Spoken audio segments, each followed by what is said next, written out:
नमस्कार सभी विद्यार्थियों को। आज की स्पेशल क्लास में आप सभी का हार्दिक स्वागत है। आज हम सर्वनाम और उसके भेद के टॉपिक पर चर्चा करेंगे। पहले हम थोड़ा इसके बारे में थ्योरी के बारे में चर्चा कर लेते हैं, उसके बाद हम प्रश्नों को सॉल्व करेंगे। सर्वनाम और उसके प्रकार। सर्वनाम किसे कहते हैं और उसके भेद कितने होते हैं, उसके बारे में चर्चा कर लेते हैं। पहले सर्वनाम किसे कहेंगे? संज्ञा के स्थान पर प्रयुक्त होने वाले शब्दों को सर्वनाम कहेंगे। और इसके भेद की चर्चा बात करें तो इसके भेद होते हैं वो 6 होते हैं।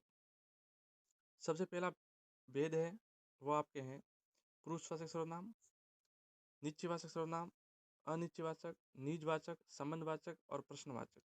पुरुषवाचक में मैं, तुम, यह, हम, वे आते हैं। निश्चयवाचक में किसी वस्तु का निकट या दूर होने का संकेत मिलता है। अनिश्चयवाचक में कोई या कुछ के बारे में जो निश्चय वस्तु या निश्चय बात नहीं है उसके बारे में बताया जाता है। निजवाचक में अपने के बारे में, खुद के बारे में, समय के बारे में बताया जाता है। और संबंधवाचक में किसी से संबंध स्थापित किया जाता है, वहाँ पे संबंधवाचक सर्वनाम होता है जिसमें जो, सो ऐसे शब्दों का प्रयोग होता है सेंटेंस में। प्रश्नवाचक सर्वनाम में कौन, क्या, कब, किस लिए ऐसे शब्दों का प्रयोग होता है जिसमें प्रश्न उत्पन्न हो। अब देखिए, पुरुषवाचक में 3 भेद होते हैं। पुरुषवाचक में 3 भेद होते हैं, उसका भी ध्यान रखना है। उसमें उत्तम पुरुष होता है, मध्यम पुरुष होता है और अन्य पुरुष होता है। ये मोटी मोटी बातें आपको याद रखनी, बाकी देखने की आवश्यकता नहीं है। बाकी आपको इन सर्वनामों के जो शब्द हैं उनको आप याद रख सकते हैं, जो आपके पेपर के अंदर सॉल्व करने में महत्वपूर्ण रहते हैं। जैसे पुरुषवाचक में उत्तम पुरुष में मैं और हम दोनों शब्द आएंगे। मध्य पुरुष में तुम, आप आ सकते हैं। और अन्य पुरुष में वह और ये, यह, ये आदि शब्द पूछे जाते हैं। निश्चयवाचक में सेंटेंस के अंदर क्या होगा? तो इसमें यह, वे आदि शब्द होंगे। अनिश्चयवाचक में किसी प्राणी का बोध हो या न हो ऐसे शब्दों का प्रयोग किया जाएगा। संबंधवाचक में किसी से संबंधित शब्द होता है, उसके बारे में चर्चा होती है। प्रश्नवाचक में कोई भी प्रश्न सेंटेंस में उत्पन्न हो वहाँ पे प्रश्नवाचक सर्वनाम होता है। और निजवाचक में अपने स्वयं के बारे में बताया जाता है। ये है इसके प्रकार और इसकी थ्योरी। ठीक है ना? अब हम महत्वपूर्ण प्रश्नों पर सीधी चर्चा करेंगे, बाकी न बताते हुए।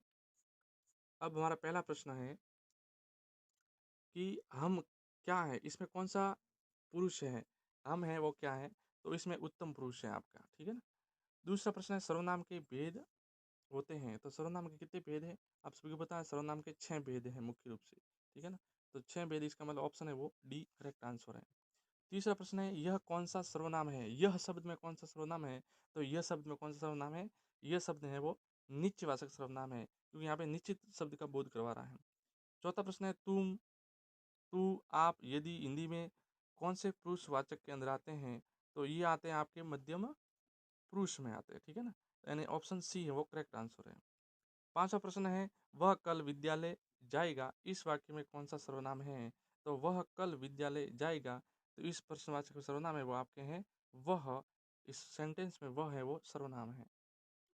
छठा क्वेश्चन है निम्न में से कौन सा सर्वनाम पुरुषवाचक सर्वनाम नहीं है? पुरुषवाचक कौन सा नहीं है? तो इसमें कोई है वो पुरुषवाचक सर्वनाम नहीं है, बाकी तीनों है वो पुरुषवाचक सर्वनाम है। सातवां प्रश्न निम्न में से कौन सा सर्वनाम नहीं है? सर्वनाम कौन सा नहीं है? तो इसमें डी ऑप्शन सही है, इधर है वो कोई सर्वनाम नहीं है। आठवां प्रश्न है प्रश्नवाचक सर्वनाम का उदाहरण है? तो प्रश्नवाचक में सी ऑप्शन सही है, यानी कौन है वो प्रश्नवाचक सर्वनाम है। नौवां क्वेश्चन है मैं कुछ पुस्तकें लाया हूँ, यहाँ पे कुछ शब्द का प्रयोग हुआ है, इन्हें तुम रख लो। इस वाक्य में रेखांकित सर्वनाम कुछ, कुछ पूछा है। ठीक है ना? तो कुछ में आपके हैं वो अनिश्चय है, यानी फिक्स नहीं कितनी लिखी था, बोला 1 2 3 ऐसे कोई फिक्स संख्या नहीं है, इसलिए अनिश्चयवाचक है, निश्चित नहीं है, तय नहीं है। 10वां प्रश्न है निम्न में से प्रश्नवाचक सर्वनाम का प्रयोग किस वाक्य में हुआ है? जहाँ पे प्रश्न का बोध करवाएगा वहाँ प्रश्नवाचक है। तुम उधर बैठो, यह किसका घर है, मैं घर जा रहा हूँ, यह घड़ी मेरी है, तो यह किसका घर है, ये प्रश्नवाचक सर्वनाम है। ठीक है ना? किसके बारे में पूछ रहा है, बी ऑप्शन सही है। 11वां क्वेश्चन है कुछ खा लो, इस वाक्य में कुछ कैसा सर्वनाम है? कुछ खा लो मतलब फिक्स नहीं है, तो अनिश्चयवाचक सर्वनाम है। देखो कौन आया है, इस वाक्य में कौन सा सर्वनाम? देखो कौन आया है, कौन शब्द का प्रयोग हुआ, इसका मतलब ये है आपके प्रश्नवाचक सर्वनाम। 13वां प्रश्न है मैं स्वयं आ जाऊंगा, इस वाक्य में स्वयं कैसा है, स्वयं है, तो वो है आपके पुरुषवाचक सर्वनाम है। ठीक है ना?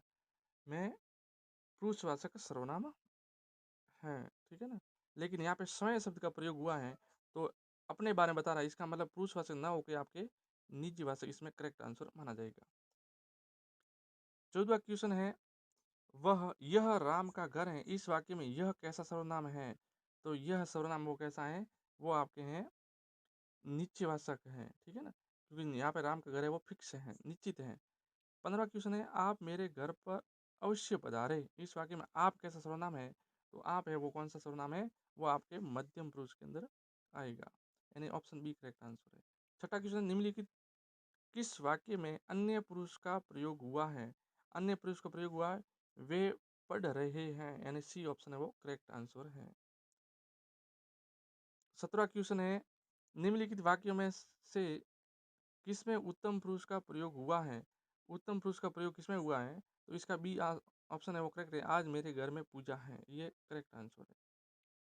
अगला क्वेश्चन है हमारा 18वां, राजेंद्र बाबू हमारे प्रथम राष्ट्रपति थे, अतः आप वस्तुतः हमारे दूसरे गांधी, इस वाक्य में आप क्या हैं? तो आप है वो आपके मध्यम पुरुष हैं। जो शब्द सभी संख्याओं के बदले स्थान पर प्रयुक्त होते हैं वो कहलाते हैं सर्वनाम। 20वां क्वेश्चन है, निम्नलिखित में से कौन सा शब्द प्रश्नवाचक सर्वनाम है? तो इसमें ऑप्शन हो जाएगा प्रश्नवाचक सर्वनाम है, तो यहाँ पे ऑप्शन डी है वो करेक्ट आंसर है। 21वां क्वेश्चन है, निम्नलिखित शब्दों में कौन सा शब्द निश्चयवाचक सर्वनाम का है, निश्चित है, ठीक है ना, तो इसका ऑप्शन है वो बी करेक्ट है। 22वां प्रश्न है, किसी व्यक्ति या वस्तु के स्थान की जगह दूसरे शब्दों का प्रयोग करते हैं, तो ऐसे शब्द क्या कहलाएंगे? तो आपके वो सर्वनाम कहलाएंगे। निम्नलिखित में से कौन सा शब्द पुरुषवाचक सर्वनाम के अंतर्गत रखा जाता है? तो पुरुषवाचक के अंतर्गत कौन सा शब्द रखा जाएगा? तो ऑप्शन आ जाएगा सी वो करेक्ट आंसर है। 24वां क्वेश्चन है हमारा कि मैं अपने आप काम कर लूंगा, इस वाक्य में आप शब्द है वो कौन सा सर्वनाम है? तो वो है आपके निश्चितवाचक सर्वनाम, निजवाचक, ठीक है ना। 25वां क्वेश्चन है, निम्नलिखित वाक्यों में किस वाक्य का प्रयोग अशुद्ध प्रयोग हुआ, अशुद्धि ढूंढनी है, तो इसमें से अशुद्ध है वो आपके हैं, मैं तेरे को एक घड़ी दूंगा, यहाँ पे दो सर्वनामों का प्रयोग हुआ इसलिए अशुद्ध है। 26वां क्वेश्चन है, यह भोजन में समय कर लूंगी, रेखांकित शब्द में कौन सा अलंकार है? तो इसमें ऑप्शन है वो करेक्ट आपके सी हो जाएगा, निजवाचक सर्वनाम है।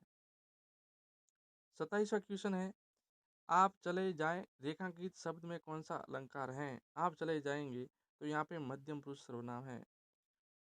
28वां क्वेश्चन है, तुमको कौन सा कमरा पसंद आया, यह वाक्य किस सर्वनाम का उदाहरण है?